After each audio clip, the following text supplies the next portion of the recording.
हो, action action म्हटलं डिरेक्टरने entry घेताना तो म्हटला काहीतरी कॉमेडी करा ना याच्यात.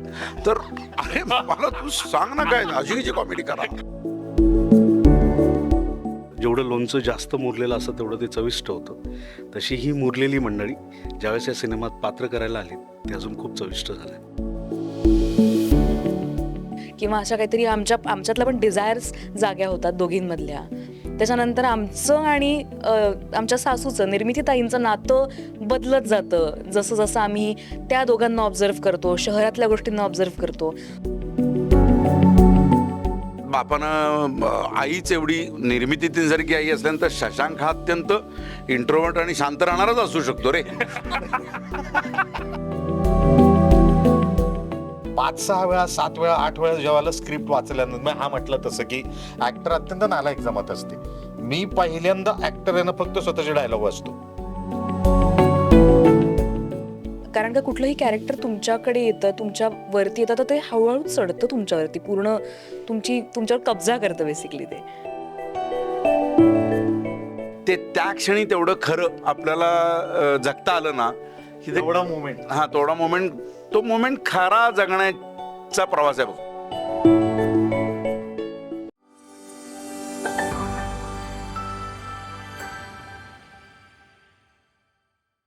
काही माणसं असतात ती त्यांच्या अस्तित्वानेच रंग भरतात, मग ते व्यक्तिरेखा असतील किंवा पर्सनल आयुष्य असेल.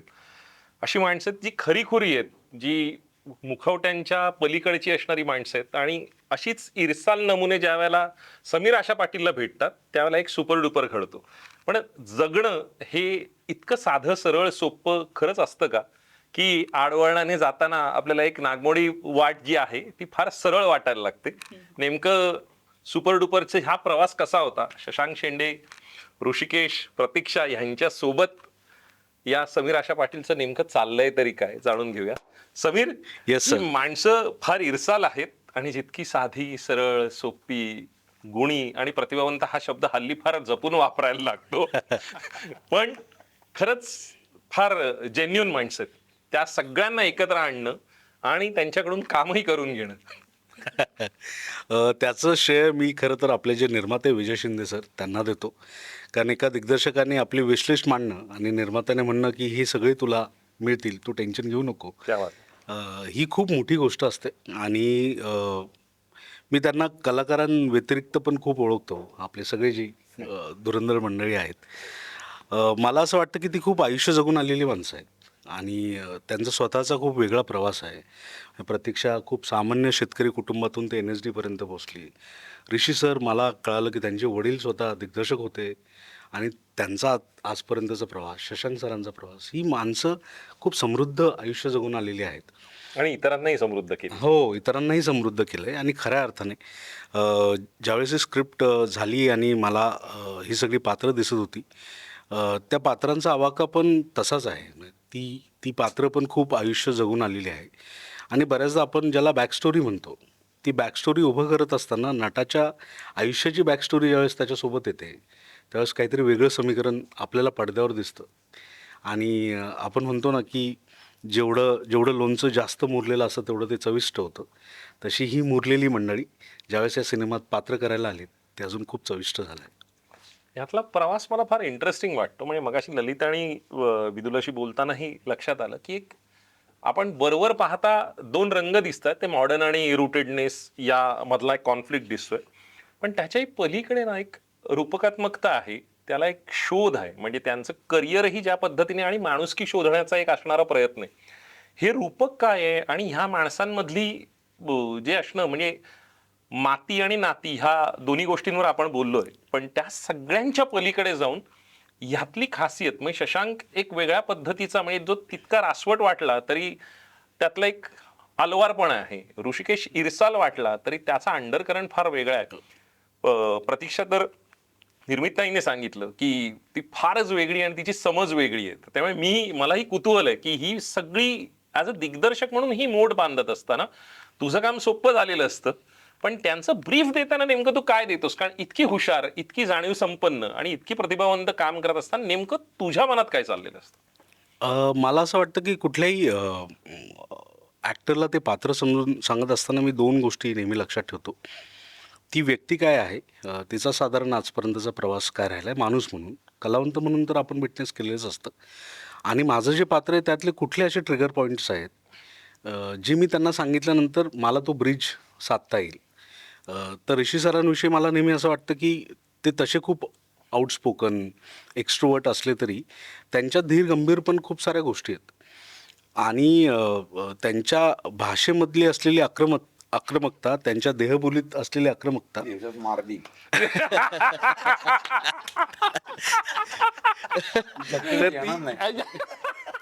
तर त्याच्या पलीकडे जाऊन ते स्वतः लेखक असणं आणि त्या लेखक असण्यामध्ये आणि जगण्यातलं एक वेगळं कुतूहल आहे त्या माणसात. हो. आणि ते न शमलेलं आहे. म्हणजे शार्दूलला जेवढं असेल ना कुतूहल, त्याच्यात कैक पटींनी त्याच्यात आहे ठासून भरलेलं. हो त्याच्यामुळे त्याचं असं किती लाईव्हनेस आहे. हो खरंय खरंय. ते आल्यानंतर रूममधलं वातावरण बदलतं. तर मला असं वाटलं की त्यांनी तसं परिस्थितीला सामना करत असताना खूप सारं बळ दाखवण्याचा प्रयत्न करणं, पण काहीच न घडल्याचे इन्फिनिटी कॉम्प्लेक्स ते खूप छान प्ले करू शकतील. शशांक सरांच्या डोळ्यातच बात आहे. मला इरफान सरांनंतर जर कुणाचे डोळे असे वाटतात तर ते शशांक सरांचे आहेत. त्यांच्या डोळ्यातच ती गंमत आहे. किरण यज्ञपीठची मळब नावाची एकांकिका आहे. हो, ती ज्या पद्धतीने यांनी साकारलेली आहे ना, आणि शेवटचा जो पॅथॉस येतो तो बोलतो आणि ओ म्हणजे कमाल. म्हणजे त्या साधारण 2003ला इथेच रवींद्र नाट्य मंदिरला ती झाली, किंवा पांगिरा असेल. वेगळ्या अर्थाने म्हणजे या स्थान महात्म्यामुळे हे दोन कलाकृती मी सांगतो. म्हणजे लालबाग परळ असेल किंवा अगदी बापलोग, एक भाई ये बंदा अलग आहे. किती वर्षाने आठवली मला. किती वर्षाने आठवली मला. तर ह्या सिनेमाकडे सगळ्या पात्रांमध्ये मला आपण जो म्हणतो ना त्या कॉन्फ्लिक्टकडे बघण्याचा एक पॉईंट ऑफ व्ह्यू दिग्दर्शक शोधत असतो कुठल्या तरी पात्रात. तर तो पॉईंट ऑफ व्ह्यू शशांक सरांचा आहे. म्हणून त्यांचे डोळे मला हवे होते आणि म्हणून शशांक सर मला फार महत्त्वाचे वाटले या सिनेमात. बाकी मग निर्मिती मॅम आहे, जसे प्रतीक्षा आहे, ती NSD पासआउट आहे, तिच्या जाणीवा खूप वेगळ्या आहेत.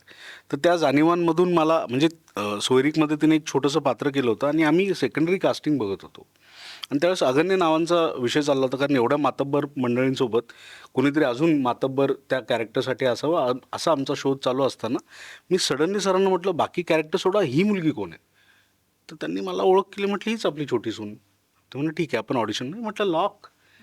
मला म्हणे अरे ऑडिशन घे, असं नको करू. नाही म्हटलं लॉक्ड.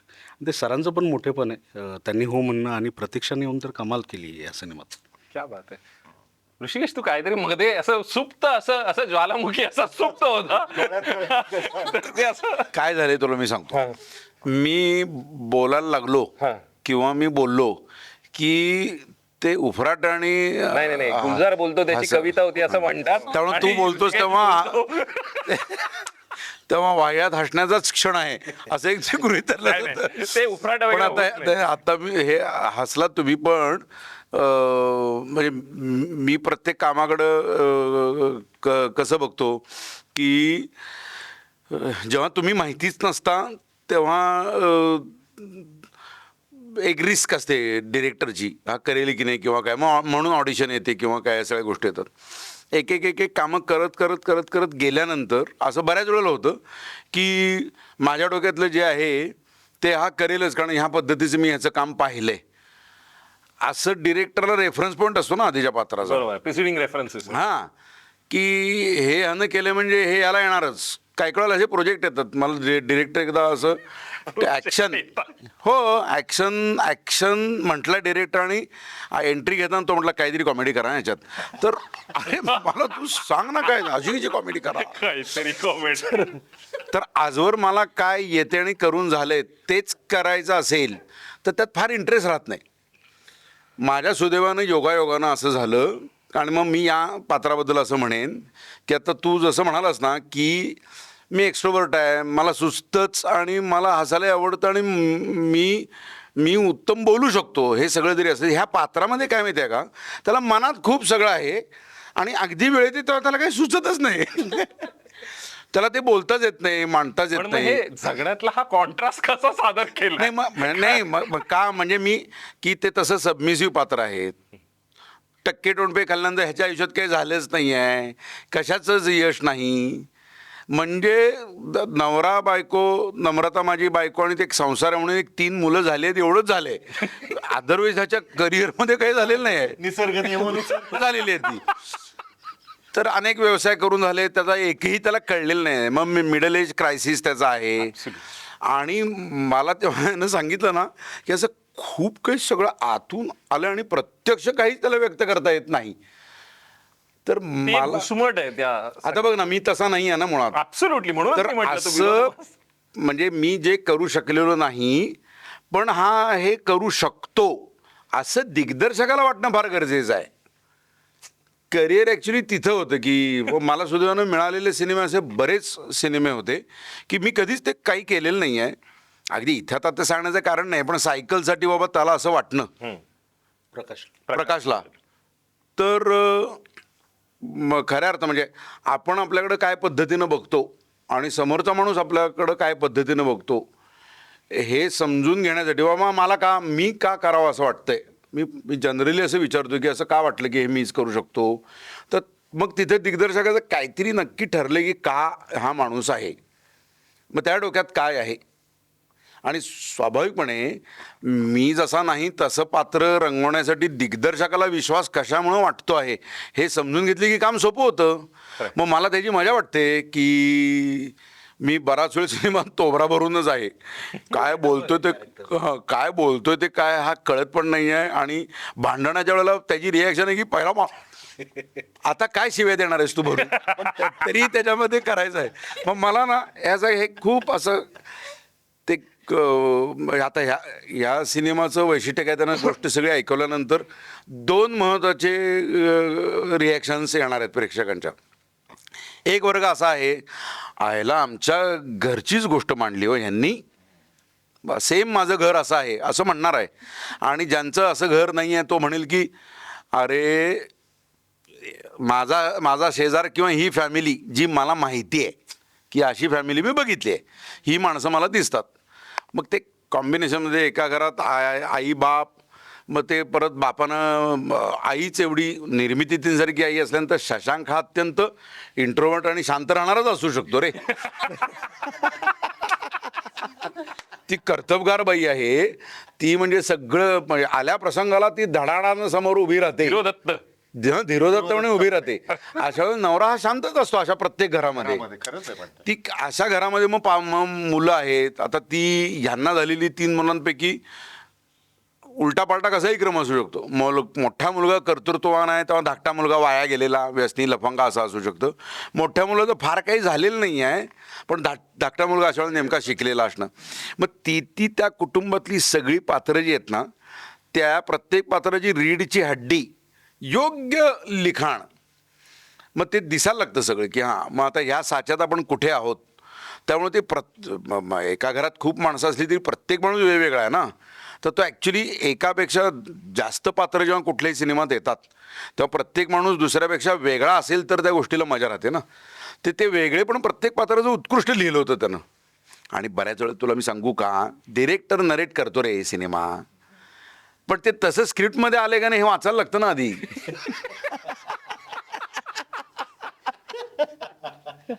नाही पण ही फॅक्ट आहे प्रॅक्टिकली. खूप काय काय म्हणजे एकदा तर मला नरेशनमध्ये असं सांगितलं की मला वाटलं की मी जणू काय माझी एंट्री हेलिकॉप्टरमधनंच वगैरे येतोय, प्रत्यक्ष मला 4 चाकी सेटवर न्यायला आली नाही रे.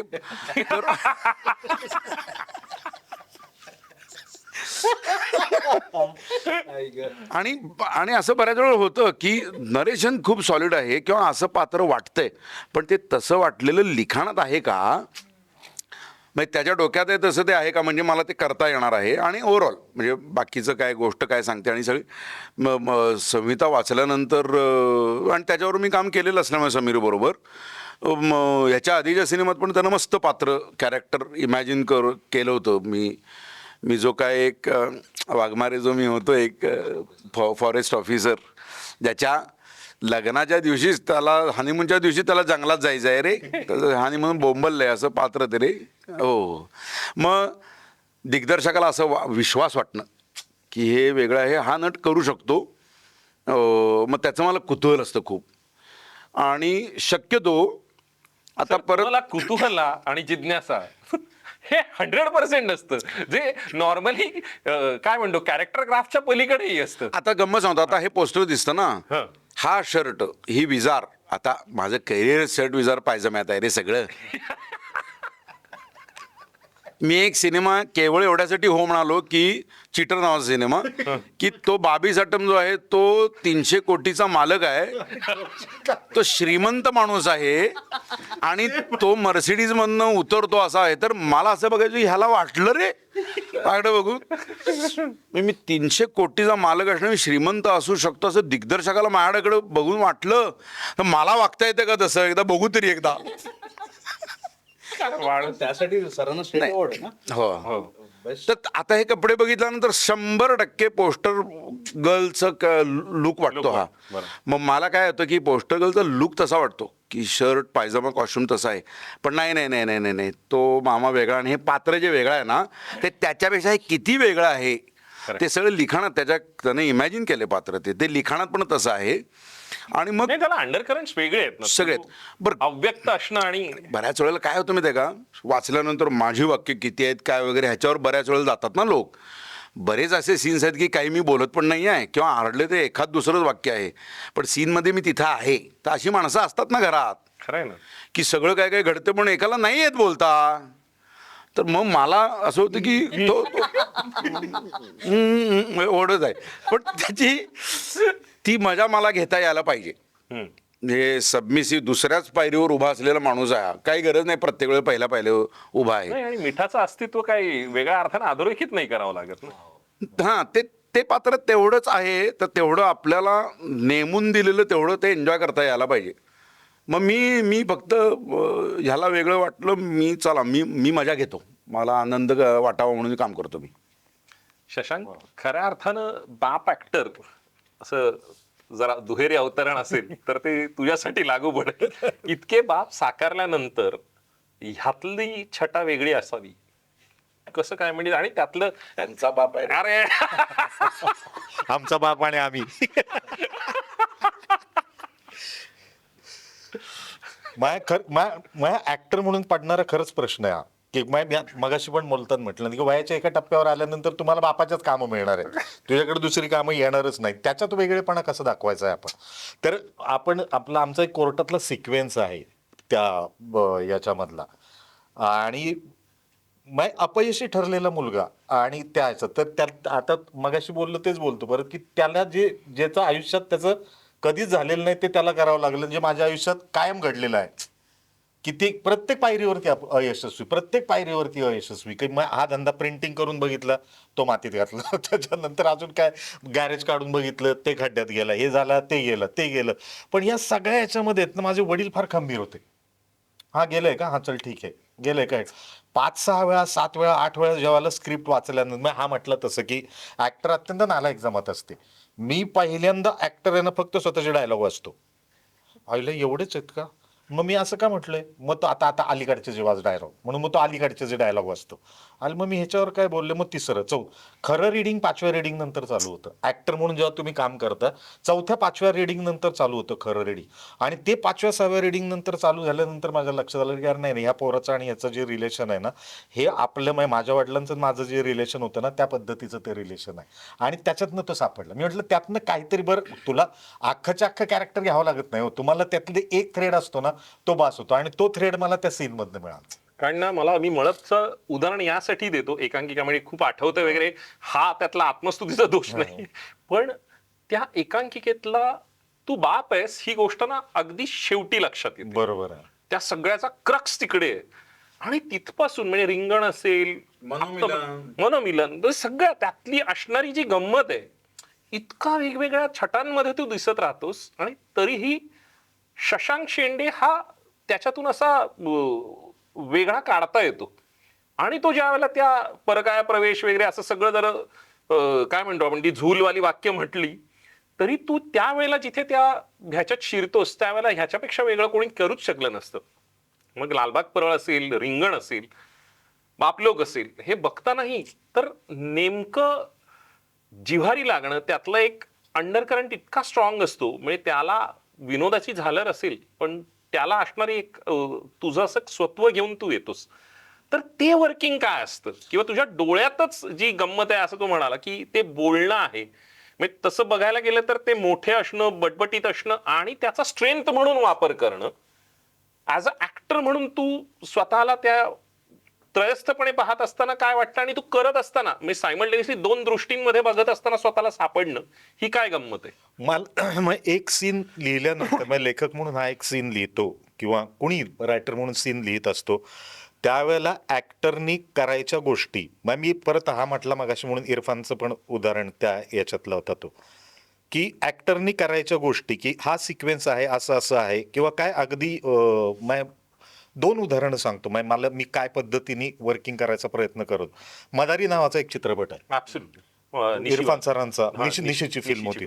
त्याच्यामध्ये तो त्याचं मूल गेलं हे एक सांगतो, तो कॉरिडॉरमध्ये बसलेला आहे ना तो, तर तो सिक्वेन्स आहे ना, तो ऑर्डिनरी ऍक्टर म्हणून जर जो आपण त्या माणसाने केलेला सिक्वेन्स बघा आणि इरफान सरांनी केलेला सिक्वेन्स बघ त्या सगळ्या ह्याच्यामध्ये.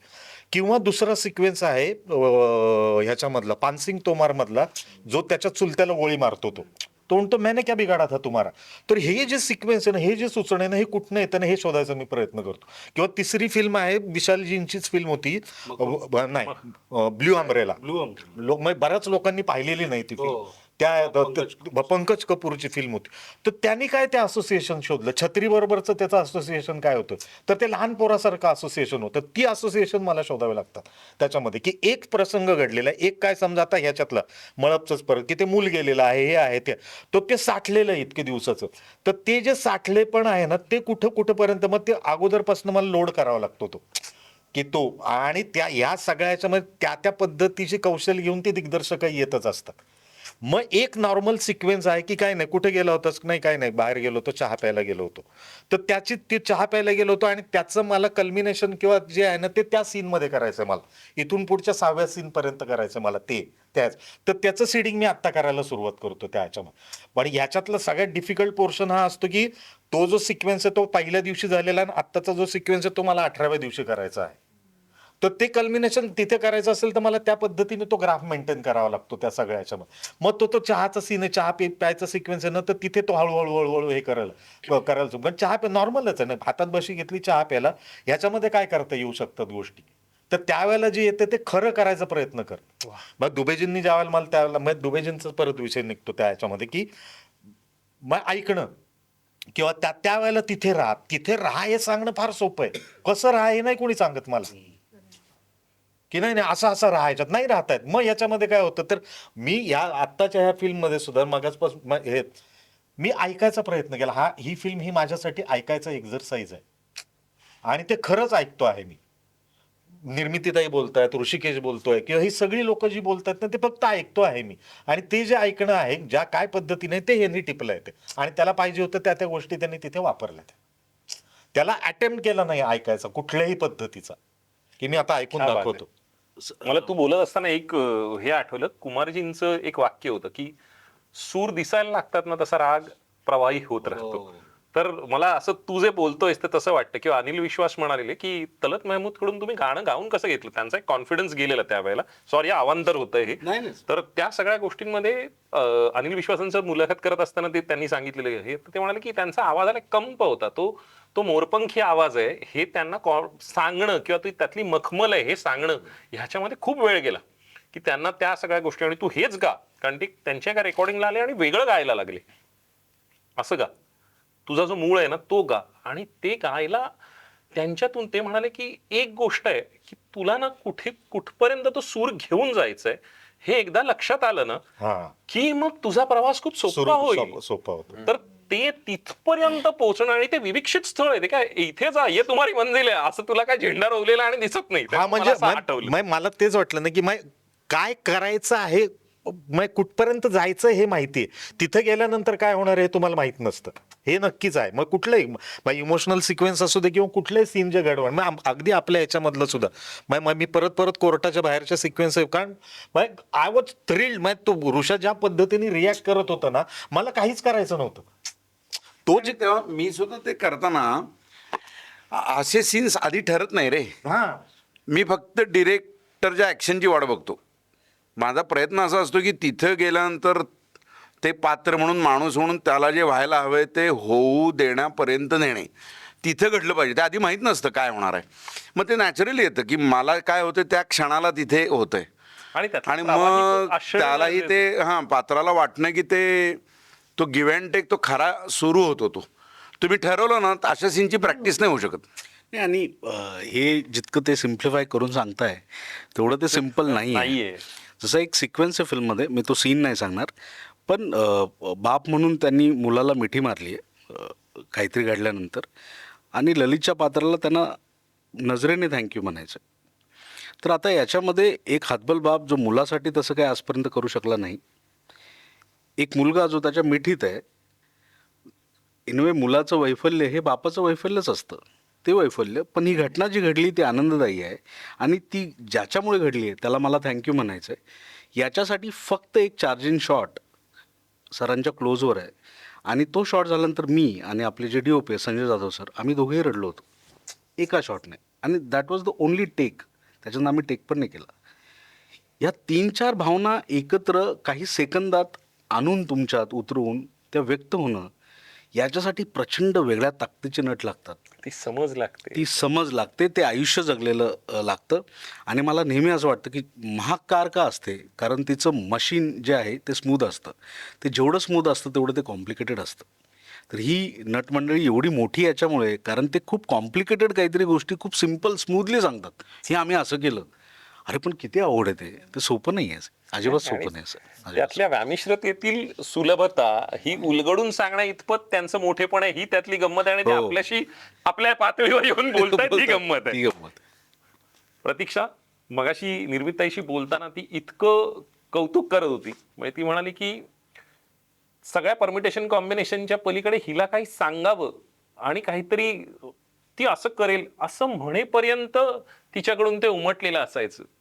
हा NSD मधला म्हणजे सिनियर बाजूला आहेतच, पण त्याच्याही पलीकडचा अभ्यासू भाग आहे का हे उपजत येत? मला असं वाटतं की ट्रेनिंग त्याच्यामध्ये असतेच ऑफकोर्स कुठल्याही प्रकारच्या ह्याच्यामध्ये. मग ती ट्रेनिंग कुठल्याही प्रकारची असू शकते, असं नाही की ती फक्त इन्स्टिट्यूशनल आहे. तुम्ही रोज ह्याच्यात तुम्ही माणसं बघता, भेटता, तुम्ही आयुष्य जगता. मला असं वाटतं की आयुष्य जगताना तुम्ही जे अनुभवता, जे ऑब्झर्व करता लोकांनाही, कॅरेक्टर्सना तुम्ही ऑब्झर्व करता, तुमच्या आतली संवेदनशीलता, या सगळ्या गोष्टींचं मिळून ते त्या क्षणी उमटलेली प्रतिमा असते ती फक्त, असं मला वाटतं. कारण का कुठलंही कॅरेक्टर तुमच्याकडे येतं, तुमच्यावरती येतं, तर ते हळूहळू चढतं तुमच्यावरती, पूर्ण तुमच्यावर कब्जा करतं बेसिकली ते. तर त्याच्यासाठी त्याला एका प्रोसेसमधनं जावं लागतं. मग मे बी जसं नाट्यशास्त्रात लिहिलंय की त्यासाठी कॉस्ट्यूम असू शकतो, त्यासाठी कुठलीही गोष्ट कोणाला कधी क्रॅक कशा पद्धतीने होते, you never know. May be मी एक टिकली लावली आणि त्याच्यातनं मला ते मिळालं.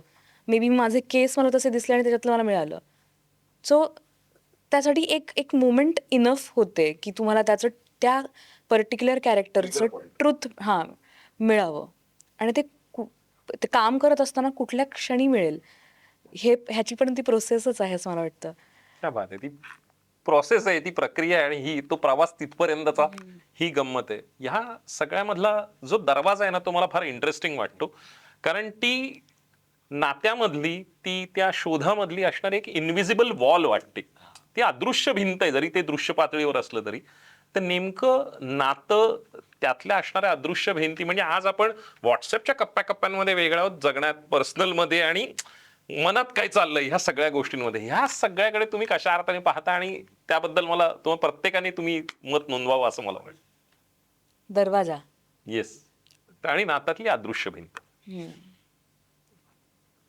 बऱ्याचदा तुम्ही ज्या पद्धतीने मोठे झालेले असतात लहानाचे, तर त्याच्यामध्ये तुमचे प्रत्येकाचे अशी वेगवेगळी नाती असतात. तुमचं वडिलांशी एका प्रकारचं नातं असतं, तुमच्या आईशी तुमचं एक वेगळं नातं असतं, घरातल्या प्रत्येक अशा. मी जॉईंट फॅमिलीत नाही येते, तर आमच्याकडे खूप वेगळी कॉम्बिनेशन्स. म्हणजे मला एका गोष्टीविषयी जर का बोलायचं आहे तर मला कोणाकडे जायचं हे मला माहिती आहे.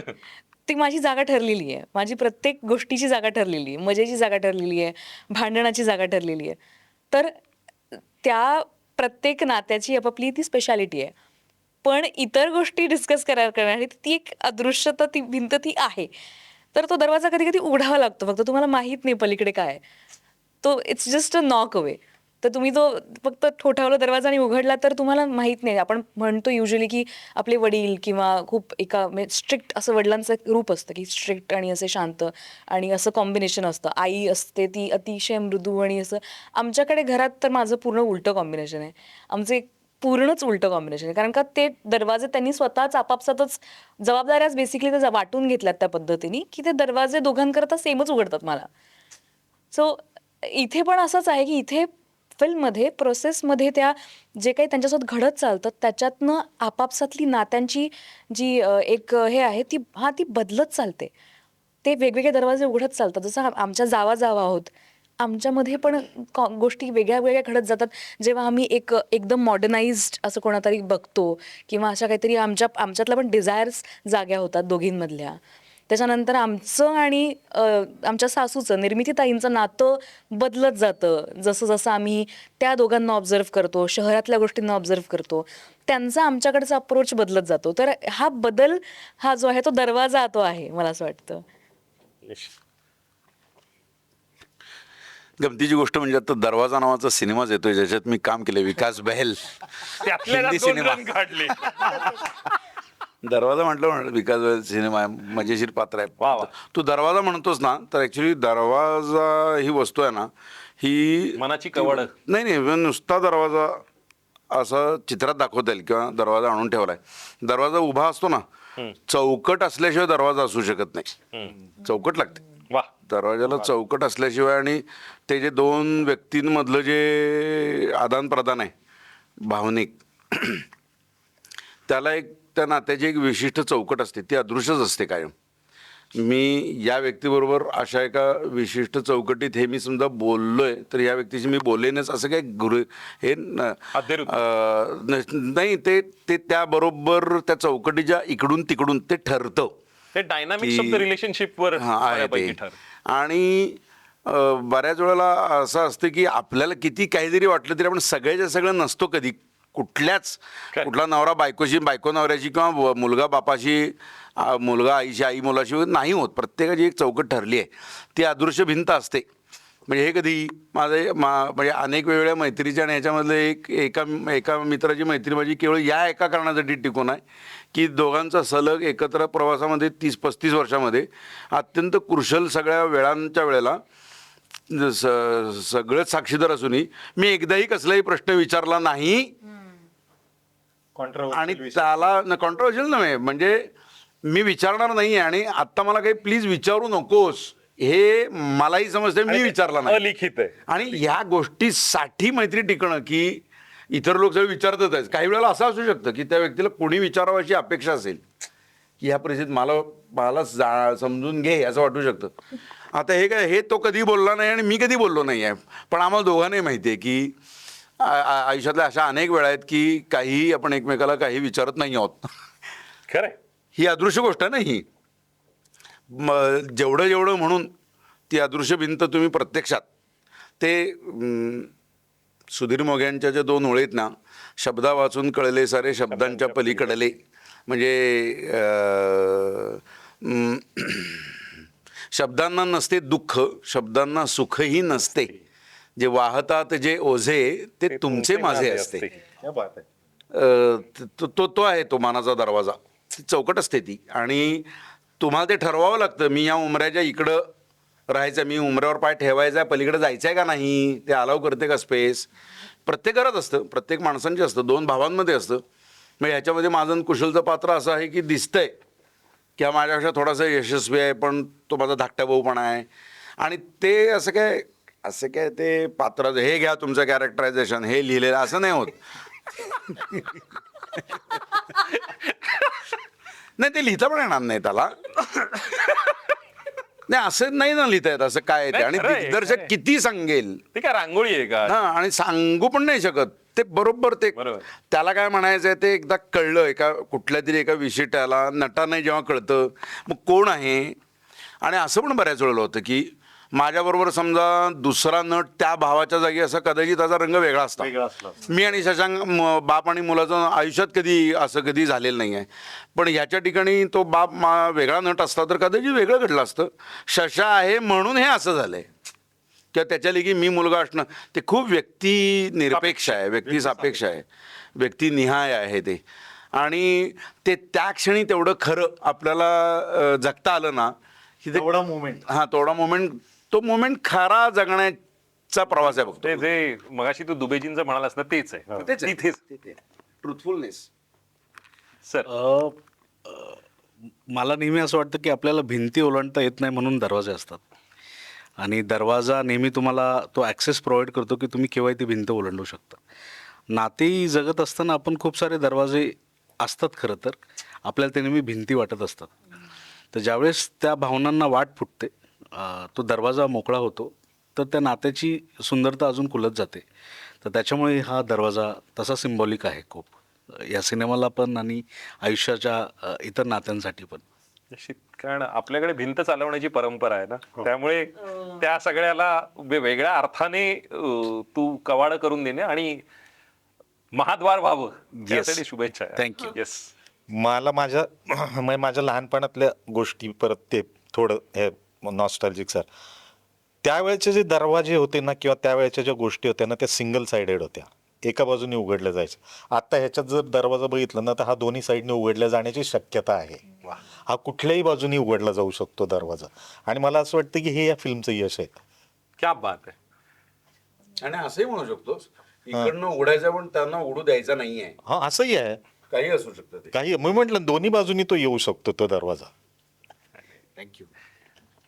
मनावरचा कब्जा हे जे, आणि 3 एप्रिल म्हणजे ऋषाचा वाढदिवस, त्यामुळे ही जी काय त्याने असं जे काय गणित जुळवलेलं आहे. मी नव्हे ह्यानी जुळवलंय. आणि हा कब्जा शब्द सिनेमात माझ्या तोंडी आहे रे.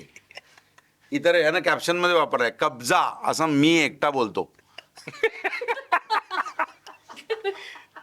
नाही मला तर म्हणजे या गोष्टीचीच गंमत वाटते की तसं मेटाफॉरिकल एक कब्जा असणं आणि आपण इतकं मनोरंजक काहीतरी बनवणं की खरंच आपल्याला हा विश्वास वाटणं की आपण प्रेक्षकांच्या मनावर मनोरंजनाचा कब्जा करू शकतो. आणि 2-2.25 तास त्यांना निखळ आनंद आणि मनोरंजन देऊन उन्हाळ्याच्या सुट्ट्या अजून थंड करू शकतो त्यांच्यासाठी. तर हा अपेक्षा पण आहे आणि हा आम्हाला विश्वास पण आहे की ते नक्की होईल 3 एप्रिलला. क्या बात आहे. मला असं वाटतं की नाती आणि माती असा तुम्ही जोडणार आहात, पण आभाळ कवीत घेऊन पाय मातीत असणारं जे खुलवणारं इंद्रधनू आहे ते सुपर डुपर ठरावं. यासाठी wish you love luck and success. आणि इतकं आपल्यापणाने तुम्ही लेट्सअपशी बोललात त्याबद्दल मनपूर्वक thank you mister, thank you LetsUpp, thank you so much. Social मीडियाच्या भाऊ गर्दीत विश्वासार्हतेने चकाकणारे नाव म्हणजे लेट्सअप मराठी. सगळ्यांना, सगळ्या नागरिकांना ती स्पीच, ती लेट्सअप वरील मुलाखती म्हणजे विचारांचा खजिना. त्यानंतरच्या निवडणुकीमध्ये मला सोडून गेले. बातम्या केवळ वस्तुस्थिती सांगणाऱ्या, न प्रोपोगंडा, फक्त जनतेचा अजेंडा. क्योंकि आने वाला कल जाने वाला है, जाने वाला कल आने वाला है. राजकारण, मनोरंजन असो की क्रीडा क्षेत्र, महाराष्ट्राची स्पंदने संवेदनशीलतेने टिपणारे माध्यम म्हणजे लेट्सअप मराठी. जगासोबत एक पाऊल पुढे राहण्यासाठी लेट्सअपचे ॲप, सोशल मीडिया आणि वेबसाईट सोबत कनेक्टेड रहा.